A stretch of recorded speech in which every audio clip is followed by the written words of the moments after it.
livre de 2 Pierre 9, 2 Pierre 3 et le verset 9. Deuxième phrase, vous êtes là?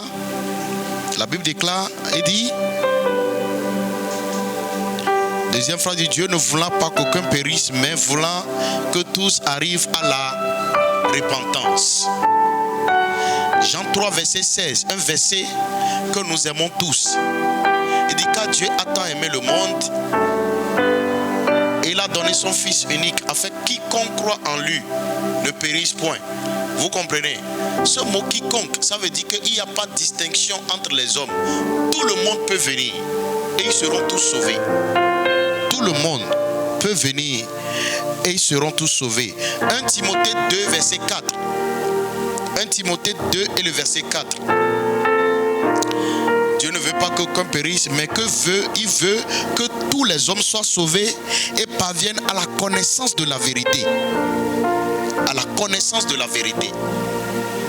Matthieu 28 verset 19, il dit, allez faire de toutes les nations les disciples, parce que Dieu ne veut qu'aucun périsse, personne n'aille en enfer. Il dit, allez et faites de toutes les nations les disciples. Même la nation où les gens adorent plus le fétiche, il dit, allez là-bas et que tout le monde devienne des disciples de Christ. Marc 16 et le verset 15, la Bible déclare, allez dans le monde entier et prêchez la bonne nouvelle à tous les hommes. À tous les hommes. Est-ce qu'il a dit d'aller prêcher aux Américains seulement? Est-ce qu'il a dit d'aller prêcher aux Béninois seulement? Est-ce qu'il a dit d'aller prêcher aux Camerounais seulement? Mais il a dit d'aller prêcher à tous les hommes, sans distinction de race, de culture, à tous les hommes, à tous les hommes. Alléluia. Parce que Dieu ne veut pas que les hommes qu'il a créés à son image puissent aller en enfer. C'est l'une des raisons pour laquelle, si aujourd'hui la plupart des églises ont oublié l'évangélisation, le cœur de Dieu saigne. Parce que des milliers de personnes meurent tous les jours et ils vont en enfer. Parce qu'ils ne connaissent pas la vérité. Après, je vais vous donner les chiffres d'aujourd'hui. Beaucoup croient que tout le monde a entendu parler de Jésus aujourd'hui, mais c'est faux. C'est faux. C'est faux. Alléluia. Donc Dieu ne veut qu'aucun périsse. Alléluia. Mais il veut que tous parviennent à la vérité. Alléluia. Donc,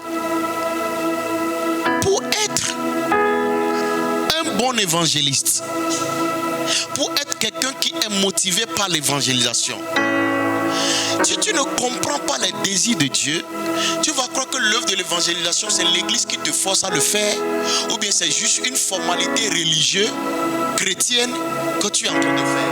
Non, ce n'est pas une formalité. L'évangélisation n'est pas une formalité.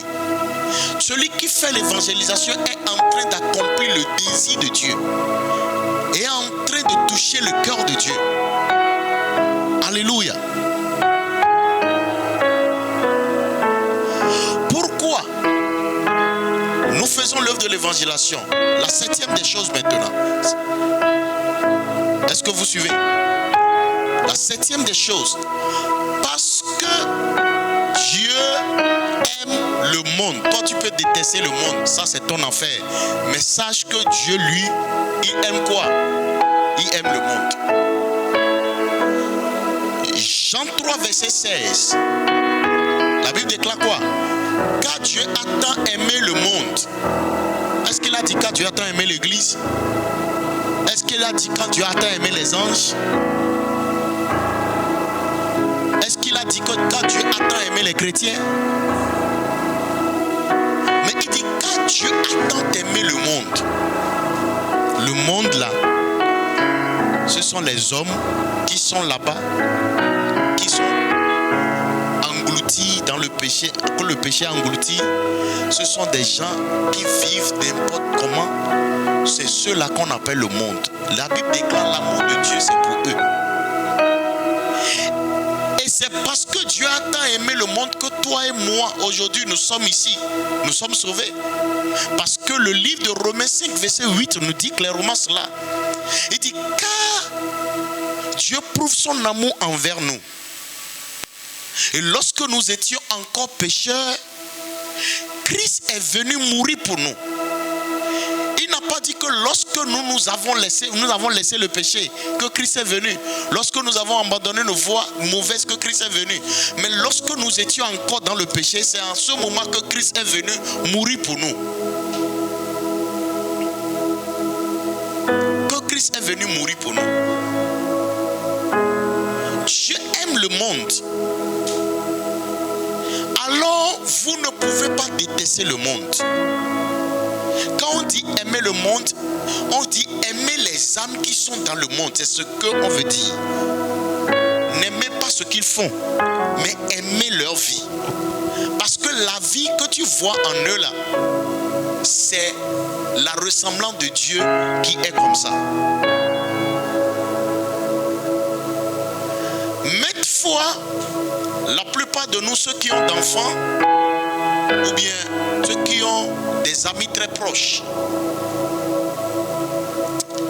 nous faisons souvent, ou bien tu vois un enfant, ou bien un de tes amis qui est dans un problème grave, qui veut salir son image. Et souvent, quand tu es son ami, tu as tellement mal et tu cherches à faire quoi? À couvrir son image. Les gens ont menti pour couvrir l'image de leurs frères, pour couvrir l'image de leurs amis. Et ça les a coûté très cher. Pourquoi ils couvrent l'image de leur ami? Parce que la honte de son ami, c'est sa honte aussi. Parce qu'ils sont tous des amis. La deuxième chose, parce qu'il aime son ami. Il ne veut qu'aucun mal l'arrive. Alléluia. C'est de la même manière. L'image de Dieu, quand nous voyons un homme dans le péché, quand vous voyez quelqu'un dans la fornication, quelqu'un dans la drogue, votre cœur doit commencer par saigner. Parce que c'est l'image de Dieu là qui est en train d'être gâtée, salie comme ça. Parce que c'est l'image de Dieu qui est en train d'être bafouée comme ça. C'est l'image de Dieu qui est en train d'être foulée aux pieds comme ça. Alléluia. C'est la raison pour laquelle, en tant que chrétien, nous devons savoir, amen, que évangéliser les païens, évangéliser ceux qui sont dans le monde, alléluia, c'est l'image de Dieu que nous sommes en train de restaurer. C'est l'image de Dieu que nous sommes en train de restaurer. L'image de Dieu que nous sommes en train de restaurer. Dieu aime tellement le monde. Dieu ne condamne pas le monde. Dieu ne condamne pas le monde. C'est nous les hommes qui condamnons le monde. Mais Dieu, lui, il aime le monde. Et vous savez, la Bible déclare que l'amour est quoi? L'amour est quoi? L'amour est patient. L'amour est quoi? Vous comprenez? Car les fruits du Saint-Esprit, c'est l'amour, la patience et tout. En fait, ce n'est pas des différents fruits, mais c'est les caractéristiques de l'amour là qu'il est en train de décrire. Vous comprenez? La Bible déclare aussi que l'amour fait quoi? L'amour supporte. L'amour supporte tout. Vous comprenez? L'amour couvre beaucoup de péchés. Donc si Dieu aime le monde, ça veut dire que Dieu supporte tout ce qu'ils font dans le monde. Car l'amour supporte tout. Vous comprenez? C'est parce que Dieu supporte tout dans le monde que toi tu as trouvé la vie jusqu'à quelqu'un est venu te parler de Jésus un jour. Tu as accepté Christ, aujourd'hui tu es sauvé. Sinon, il y a certains d'entre nous ici, nous ne serons pas ici. Il y a certains d'entre nous, le péché que nous avons commis, les choses graves que nous avions commis, nous serions déjà morts. Satan aurait déjà nous détruit.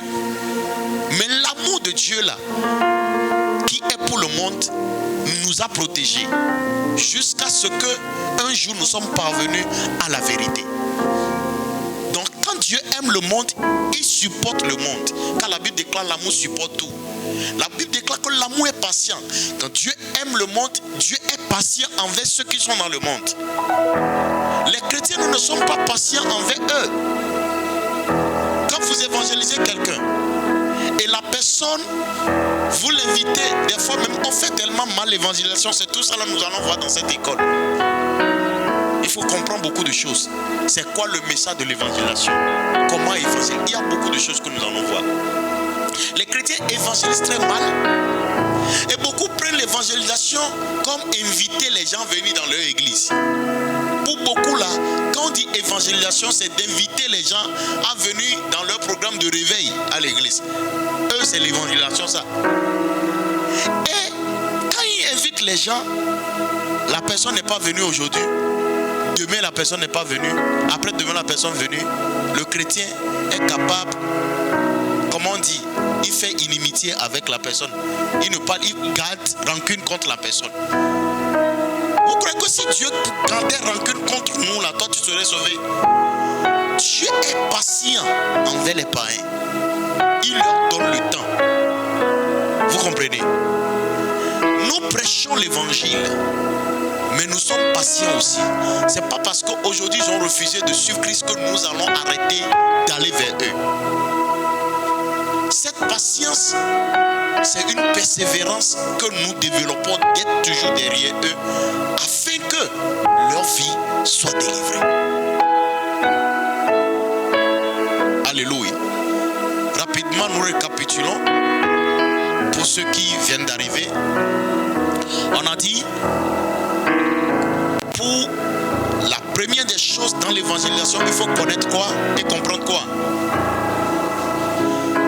Il faut connaître et comprendre le désir de Dieu. Et la première des choses que Dieu désire, c'est quoi? Dieu veut réconcilier les hommes avec lui.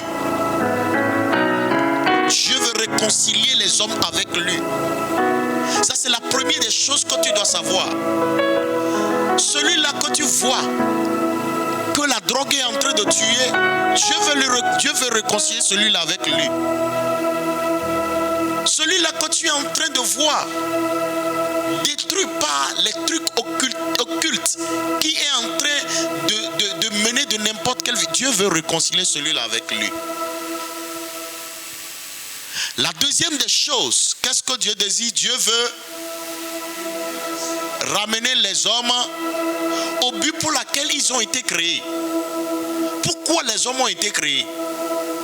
On a dit tout à l'heure que Dieu a dit faisons l'homme à notre image. Alléluia. Dieu a créé l'homme afin de se mirer dans l'homme. Nous avons des miroirs à la maison, n'est-ce pas? Le miroir de Dieu, c'est l'homme. Quand Dieu veut se voir, il regarde l'homme et il se voit dans l'homme. Le miroir de Dieu, c'est l'homme. C'est la raison pour laquelle il a créé l'homme à son image et à sa ressemblance. À sa ressemblance. Depuis la chute d'Adam, l'homme a perdu cette vraie ressemblance de Dieu, cette vraie image de Dieu. L'image de Dieu est devenue une image corrompue dans l'homme. Alors Dieu ne peut plus se mirer dans cette image-là. Il faut qu'il y ait de correction d'abord. Il faut qu'il y ait de changement d'abord. La troisième des choses, nous avons dit quoi? Dieu veut restaurer la domination que Adam avait quoi? Perdu. Nous avons lu quel verset? Genèse 1, 28. Genèse 1, verset 28. La Bible déclare, car Dieu les bénit. Amen. Et les a donné la domination sur toutes choses. Il dit, allez, multipliez sur la terre, dominez, assujettissez la terre. Mais la chute d'Adam a fait qu'au lieu que nous dominons, c'est les choses qui nous dominent. Au lieu que nous dominons, c'est Satan qui nous domine. Au lieu que nous dominons, c'est la création même qui nous domine.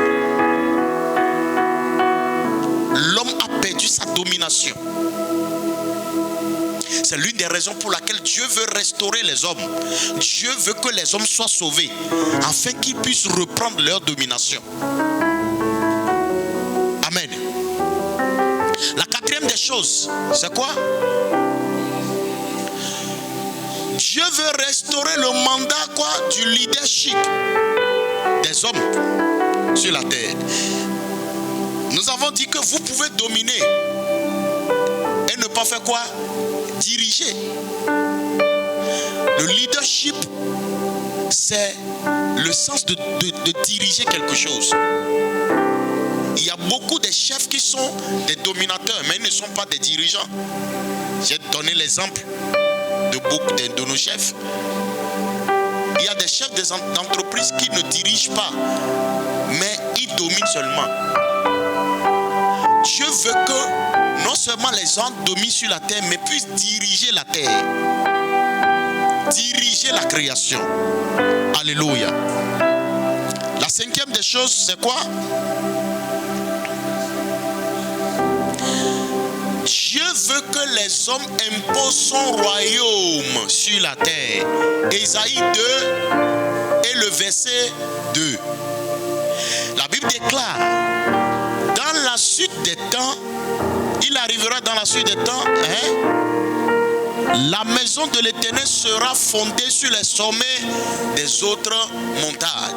On parle ici de la puissance de Dieu qui sera fondée sur le sommet de toute autre puissance. Alléluia. C'est l'une des raisons pour laquelle Jésus a reçu le nom au-dessus de tout nom. La Bible déclare, à la mention de son nom, tout genou dans les cieux, sur la terre, sous la terre doit fléchir. Et que le nom de Jésus doit être au-dessus de tout nom. Mais ça, ce n'est pas une affaire automatique. C'est les hommes qui imposent cela. Vous comprenez? C'est une puissance que nous imposons seulement, que nous imposons sur la terre. Ce n'est pas que Jésus a reçu le nom de tout nom, donc automatiquement toutes les puissances qui sont sur la terre sont soumises au nom de Jésus. Non, c'est quand un chrétien va quelque part, vous comprenez, dans son autorité, il impose le nom de là. À partir d'aujourd'hui, c'est le nom de Jésus qui sera invoqué dans ce village. À partir d'aujourd'hui, c'est le nom de Jésus qui sera invoqué. Donc tu vas voir qu'à un moment donné, tout le village, elles sont devenus des enfants de Dieu.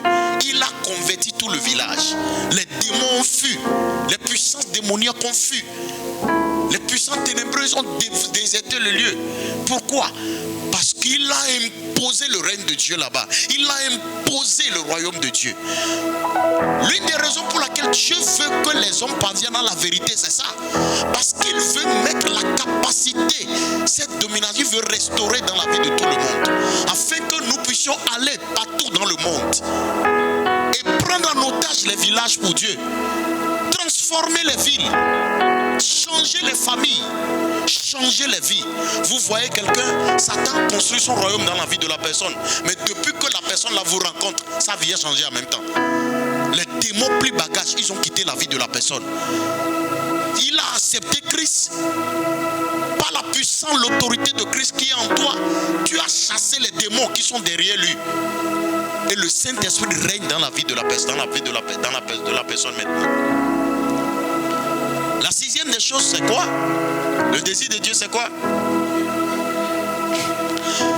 Dieu n'a pas créé l'homme pour qu'il aille en enfer. Ce n'est pas le désir de Dieu de voir sa création aller en enfer. Vous êtes ici, vous souhaitez que l'un de vos familles aille en enfer? Est-ce que vous souhaitez cela? Mais vous souhaitez que peut-être le sorcier, lui, il aille en enfer. Le sorcier qui est dans votre famille. Vous souhaitez peut-être qu'il aille en enfer. S'il se répand, gloire à Dieu. Mais si ce ne se...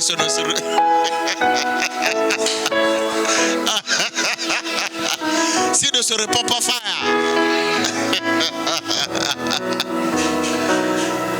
Si tu étais à la place de Jésus, quel sort tu allais réserver à Paul?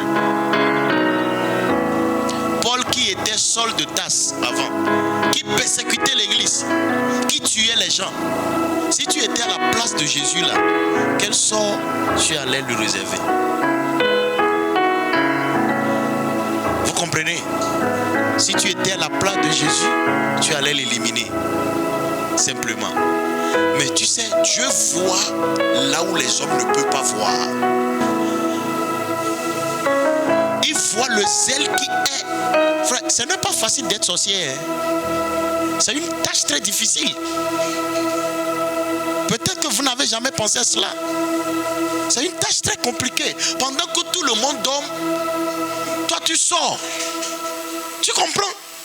Tu ne sais pas que peut-être tu peux rencontrer un feu, tu vas tomber. Tu comprends? Pendant que les autres, tu te promènes dans les arbres. Vous comprenez? Ça, pour Dieu, c'est un zèle. Seulement que c'est un mauvais zèle. Mais si ce zèle-là, on peut le convertir en bien, ça serait un bon zèle. C'est la raison pour laquelle quand Jésus a vu Paul, il a vu le gars là, c'est un bon zèle qui est en lui. Si le problème de lui là, il faut qu'on le touche pour qu'il parvienne à la vérité seulement. Et puis c'est fini. Et regarde la conversion de Paul. Regarde toutes les révélations que Paul a eues. Même les apôtres qui étaient avec Jésus ne l'ont pas eu. Regarde toutes les églises que Paul a implantées. Les apôtres qui étaient avec Jésus même n'ont pas pu. Vous comprenez? À part Philippe qui a pris toute la Samarie. Regarde l'église des Romains, Philippiens, Colossiens, Thessaloniciens, Corinthiens, Galates. Quoi encore? Même Timothée, les Éphèses. Paul a pris tout en otage. Il a formé des missionnaires un peu partout. Imaginez si Dieu le tuait. On n'allait pas connaître Timothée. Si Dieu le tuait, on n'allait pas connaître les Priscilla. On n'allait pas connaître les Barnabas. Tout et tout. Les Silas, on n'allait pas les connaître. Amen. Donc tu seras étonné de voir que le féticheur que tu détestes tant et tu ne veux pas s'approcher de lui, Dieu peut inspirer un évangéliste de très loin pour venir l'évangéliser. Et il va donner sa vie à Jésus. Il sera converti. Et il fera mieux, même plus que toi. Alléluia. Dieu ne veut absolument pas. Dieu ne veut qu'aucun aille en enfer. Dieu ne veut qu'aucune personne aille en enfer. Mais qui parviennent tous à quoi? À la vérité. Alléluia. Qui parviennent tous à la vérité. C'est très important. La sixième des choses. Septième des choses, hein. Dieu aime le monde. C'est là-bas que je m'étais arrêté. Dieu aime le monde. La Bible déclare que Dieu a tant aimé le monde. Dieu n'a pas tant aimé l'église, hein. Ne sois pas choqué. Dieu aime le monde. C'est l'une des raisons pour laquelle dans le livre de Marc, je crois bien de Luc, la Bible déclare qu'il y a de la joie au ciel pour un seul pécheur qui fait quoi? Qui se convertisse. Il y a de la joie au ciel. La Bible n'a pas dit qu'il y a de la joie au ciel quand nous prêchons l'évangile dans nos églises. La Bible n'a pas dit qu'il y a de la joie au ciel quand nous sommes remplis dans l'église. L'église est remplie. Non. La Bible n'a pas dit qu'il y a de la joie au ciel quand 7 jours de jeûne, réveil. La Bible n'a pas dit qu'il y a de la joie au ciel quand l'église est climatisée. Vous comprenez? Mais la Bible dit qu'il y a de la joie au ciel quand un seul chrétien, un seul païen vienne à qui? À Christ. C'est très important de comprendre cela. Alléluia. Maintenant, nous allons continuer sur ce thème intitulé Comprendre l'évangélisation. Quelqu'un dit comprendre l'évangélisation. Comprendre l'évangélisation. Understand evangelism.